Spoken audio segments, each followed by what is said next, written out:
10 seconds, mic's on.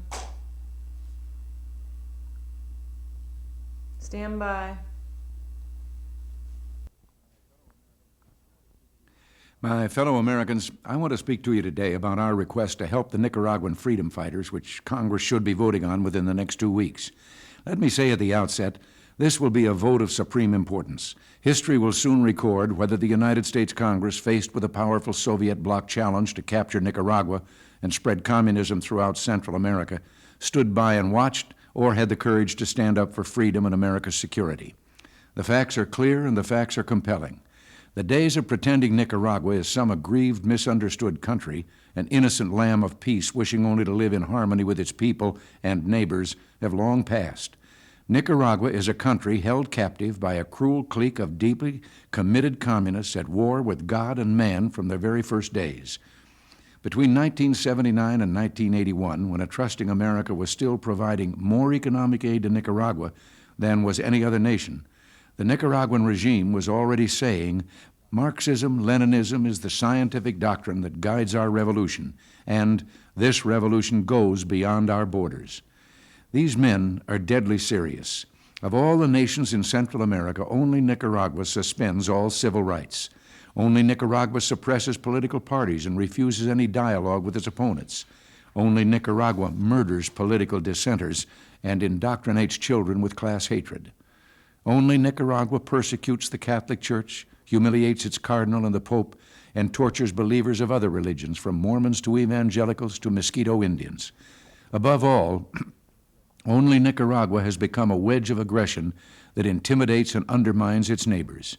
Nicaragua's policy to foment violence was laid out at a secret meeting back in 1979 involving all military, intelligence, and security organizations, including the defense and secret police ministries headed by key communists Humberto Ortega and Tomas Borge.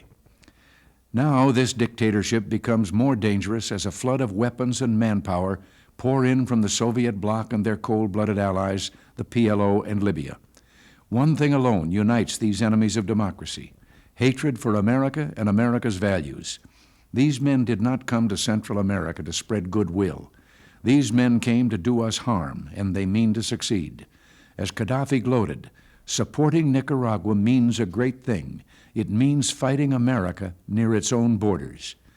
How can Congress ignore this storm gathering so close to our homeland, from amassing a military force larger than all other countries in the region to building the longest military airstrip in Central America, long enough to handle Soviet backfire bombers, to bring chief conduit of weapons to El Salvador's guerrillas, the radicals in Honduras, Costa Rica, Guatemala, and the terrorists who recently attacked the Palace of Justice in Colombia. Nicaragua today rivals Cuba as principal communist warehouse and exporter of violence in our Western Hemisphere. Soviet Chairman Andrei Gromyko was once quoted as saying, "America's greatest weakness is its inability to understand the Soviet Union's final goals." He was right. Today, some still question our honorable commitment to peace. Well, forgive me, but those questions should be directed to the communists, not to the United States government. To Nicaragua's dictator, who's been back in Havana again after the Cuban Third-Party Congress vowed to defeat the United States and make communism victorious worldwide. It is the Nicaraguan communists who dismissed all our efforts to promote internal dialogue and who suspended talks with their neighbors. But we're still trying.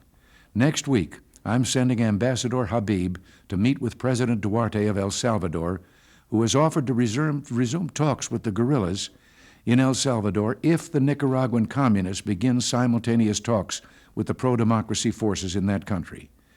Yet, if the freedom fighters get only Band-Aids from the United States, while Nicaraguans get helicopter gunships from the Soviets, the same death machines they're using to massacre the Afghan people, the communists will feel no need to negotiate. Without power, diplomacy will be without leverage. My fellow Americans, the question is not whether we want peace in Central America.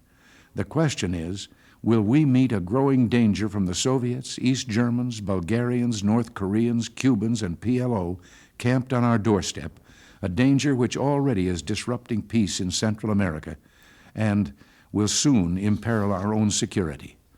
That is the question which must be answered within the next 2 weeks. Our policy can keep Central America free without committing American troops. Until next week, thanks for listening, and God bless you. Part could not be effectively treated and usually quickly claimed their victims. Well, today the news is much brighter. Thanks to worldwide research sponsored by the Leukemia Society of America, scientists have been learning more about what causes leukemia and how to treat it, and survival rates for leukemia and related diseases are climbing. Now, 68% of young patients with the most common form of childhood leukemia can be cured of their disease and lead normal lives. And tremendous strides have also been made in treating adults with leukemia. Back in 1967, only 16 adult survivors of leukemia could be found around the world. Today, 1 out of 3 adult patients with acute leukemia will survive and be considered cured. Unfortunately, in spite of all these success stories, we haven't erased leukemia from the face of the earth. The Leukemia Society is fighting diseases that will strike an estimated 68,000 Americans this year. That's more than enough people to fill the stadium in South Bend, Indiana, where Knute Rockne and his men performed their heroics on the football field.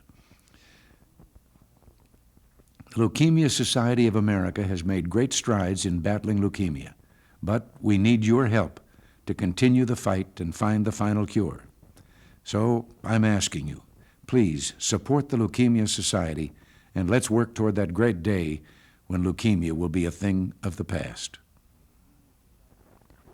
The Leukemia Society of America has made great strides in battling leukemia, but we need your help to continue the fight and find the final cure. As a fellow Washingtonian, I salute WMAL's dedication to this fight against leukemia, and so I'm asking you, please support the Leukemia Society, and let's work toward that great day when leukemia will be a thing of the past.